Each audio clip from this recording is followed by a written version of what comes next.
예, 정읍고창의 유성엽 의원입니다. 지금 우리 한국은행 예산이 2019년도가 7,896억 네. 원이던데요. 네. 이 돈은 수입이 어디 재원이 어디입니까? 네, 7,896억 원. 저희들이 주로 이제 주 재원은 저희 발권력에 의해서 하고 있습니다. 예, 주로 발권력에 의해서. 발권력으로. 예. 그러면 뭐 이 예산 늘리는 것은 뭐 문제가 없겠네요. 이 아니 발권력에 의존하면. 그렇지. 예산 늘리는 건 한계가 있죠. 저희들이 우선 뭐 인건비 예산 같은 경우는 정부의 승인을 받아야 되고요. 아니, 그러니까 예. 정부 일반 회계로부터 들어오는 돈은 얼마예요? 7,896억. 일반 회계는 없습니다. 저희들이 그 정부와의 회계와는 독립되어 있습니다. 뭐 정부에서 들어오는 돈이 있다고 아까 말씀하시던데. 아니 정부의 승인을 받는다는 거죠. 승인을. 예. 지금 인력이 보니까 본부가 1,814명, 지역본부가 634명으로 2,448명. 네. 평균 연봉이 얼마나 됩니까? 임직원들 평균 연봉이. 1억 내쯤 됩니다. 예. 한 1억 원쯤. 평균 연봉이 1억 예. 원 정도. 그런데 이번 잠깐만 정확히 제가- 얼마지? 네, 좋아요. 그 나중에 자세하게 예. 자료를 정확하게 내주시면 되고. 예. 이번 제가 국정감사를 치르면서 참 좀 이해가 가기 어려운 상황을 네. 제가 접했는데 지난 토요일, 일요일 근무 안 하셨죠, 전혀? 네, 저희들은 우리 보좌진들 이야기가 자료를 받을래도 토요일, 일요일 근무를 안 해서 자료를 받지를 못했다. 근데 저는 이게 좀 이해가 안 가는 게 그게 왜 그렇습니까? 주 52시간 근무제? 아마 제가 위원님께 정말 송구스럽다는 말씀을 먼저 드리고요. 아니요, 그러니까 그냥 오늘 시간이 없으니까. 예, 저는 좀 이해가 안 갔던 게 주 52시간 근로제를 들먹이면서 이 토요일, 일요일에 자료 제출에 응할 수 없다. 뭐 전화도 연결이 안 되고. 저는 우리 경제가 굉장히 지금 어려워지는 이런 상황 아닙니까? 네, 네. 국민들의 경제적인 고통이 아주 심한 이런 상황이고 더군다나 1년에 한 번 있는 국정감사를 화요일 앞두고 토요일, 일요일은 원래 쉬는 날이죠, 당연히. 근데 이거 여기에 대해서 어떻게 생각합니까?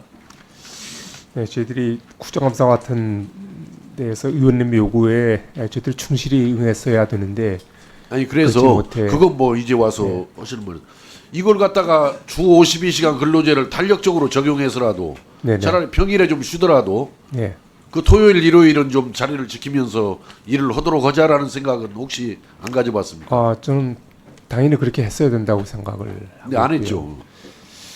막 그렇다면 저희들이 하여튼 저는 그건 심각한 문제라고 생각해요. 네, 지금 알겠습니다. 이게 공공기관 뭘로 분류됩니까? 한국은행은? 저희들이 뭐 정부에서 정식 정하는 공공기관에는 물론 제외되어 있습니다. 물론 아니지만은 예. 무자본 그렇지만은 뭐 특수법인. 그렇지만은 다 그런 공공기관의 성격을 갖고 있기 때문에 그러면 저희들이 이게 국정감사 거기에 지금 나오는 것 자체가 물론이죠. 매년 나오는 것 자체가 뭐 공공기관보다도 더 중요성을 갖는 거죠. 네. 나라 전체에서 차지하는. 예. 그러시고 오늘 제가 아까 우리 총재님 그 인사 말씀이라든지 또 업무 보고를 들어보고 또 여러 위원님들 질의답변 과정에서 보면은 한국은행이 너무 좀 소극적인 것 같아요. 그리고 정부에 대해서 너무 정부를 좀 변명해주거나 옹호하는 그런 입장이 머물러 있는 것 같다. 굉장히 아쉽다라는 그런 생각을 가지면서 어제 그 한국경제신문에 나온 그 다산 경제학상 수상자들 11명 대상으로 설문조사한 결과 예. 보도 보셨습니까? 예, 봤습니다. 거기에 대해서 어떤 생각을 갖습니까? 전반적으로. 저희들이 우리 그 여러 가지 그 경륜을 많이 있는 분들이 정부 정책, 경제 정책과 관련해서 아니, 그렇게 하면 너무 길어지니까 예. 동의합니까? 동의 안 합니까? 뭐 그렇게 뭐 전적으로 동의한다고 또 할 수 거기서 없습니다. 보면은 이렇게 나오잖아요. 우리 경제의 가장 큰 위험 요인은 하면은 40%가 반시장적인 정책, 30%가 잠재 성장률의 지속 하락, 그리고 20%가 대외 여건 악화인데 네. 한국은행은 그동안에 뭐 오늘 국정감사뿐만 아니라 그동안 뭐 상임위 업무 보고라든지 이런 과정에서 일관되게 취해온 기조가 네. 대외 여건의 악화로 우리 경제가 이렇게 좀 점점 어려워지고 있다라는 게 기본 기조인데 지금 그 11명의 석학들은 어떻게 보냐면은 반시장적인 정책이 가장 높고 잠재 성장률의 지속 하락이 두 번째고 대외 경제 여건, 대외 여건의 악화가 세 번째라고 이게 되어 있는데 거기에 대해서는 동의합니까? 저희들이 그 꼭 순위를 정하기보다는 지금 저 잠재 성장률의 하락은 사실 구조적 문제입니다만 그것과 거기에 대외 경제 여건 악화가 이제 겹쳐서 저희들이 경제적 어려움이 있다 이렇게 생각을 하고 있고요. 예. 앞서 언급한 반시장적 정책이라고 하는 거에 대해서는 사실상 거기에 대한 어떤 좀 이게 반시장적인 정책이라는 것은 결국은 지금 경제 정책이 실패했다라는 이야기를 그렇게 표현해 놓은 거예요, 그게. 근데 그거에 대해서 동의합니까? 동의 안 합니까? 경제 정책의 실패에 대해서. 저희들이 그렇게 뭐 단언해서 얘기할 수는 알겠습니다. 없다고 뭐 예상했던 대답이고 지금 그 한국경제신문을 통해서 그 11명 석학들 이야기를 요약해 보면 이거예요. 한국경제의 구원 투수는 규제 완화가 될 수밖에 없다. 여러 규제 완화 분야 중에서도 노동 관련 규제를 가장 먼저 혁파를 해야 된다. 또 노동 개혁 중에서도 가장 시급하게 개선해야 할 사안이 노동 시장의 유연성 확보다. 이렇게 쭉 이야기들이 모아지고 있는데 거기에 대해서는 어떻게 생각합니까?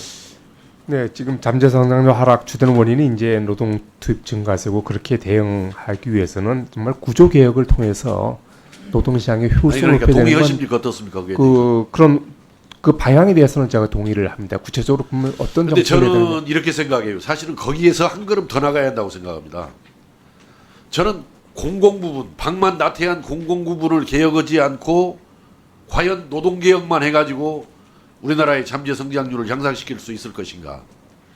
제가 최근에 정부로부터 받은 자료를 가지고 보니까 주요 공공기관의 생산성이 일반 상장기업의 3분의 1에 불과해요. 이익률은 5분의 1에 불과합니다. 물론 공공기관의 성격상 기업과 직접적인 비교하는 것은 네. 생산성은 3분의 1, 이익률은 5분의 1. 네. 그래서 이 노동개혁도 중요하지만 공공부문을 개혁하지 않고는 네, 네. 나라의 생산성을 높일 네. 수가 없고 네, 네. 생산성을 높이지 못하면 당연히 예. 잠재성장률을 높일 수가 없고 그렇습니다. 네. 또 그러고 우리가 감정적으로만 봐도 정산적으로만 봐도 공공부문을 개혁하지 않고 노동개혁하자라고 하면 노동계에서 수용성이 있겠습니까? 네. 네, 네. 그래서 저는 한국은행에서 여러 가지 경제에 관해서 잠재성장률도 추정도 오고 분석도 오고 경제 관련해서 내부에서 발표하는데 이 공공부문 개혁에 대해서도 한번 깊이 있게 들여다보고 대안을 제시해 줄 것을 저는 네. 네, 지금 공공부문의 효율성 제고 뭐 필요하다는 뭐 의원님의 의견에 뭐 전적으로 저희들 의견을 같이 하고 있고 그쪽에서 저희들이 한번 뭐죠? 지금 한국은행에서 토요일 일요일이라고 아예 안 나오시고 네. 국가은행에서도 안 나오고 이것도 방만 나태해요. 대표적인 상징적인 모습입니다. 네. 나라 경제가 이렇게 어려운데 토요일 일요일이라고 안 나와요. 저희들이 어떤 의원님 국정감사 활동에 저희들이 좀 원활히 협조해주지 못해 뭐에 대해서는 제가 다시 한번 사과를 드리고요. 예, 예. 저희들 그 점을 진짜 저희들이 반성하고 제가 다시 한번 그 경위를 한번 짚어보겠습니다. 예. 예, 수고하셨습니다. 다음은 존경하는 추경호 의원님 질의해 주십시오.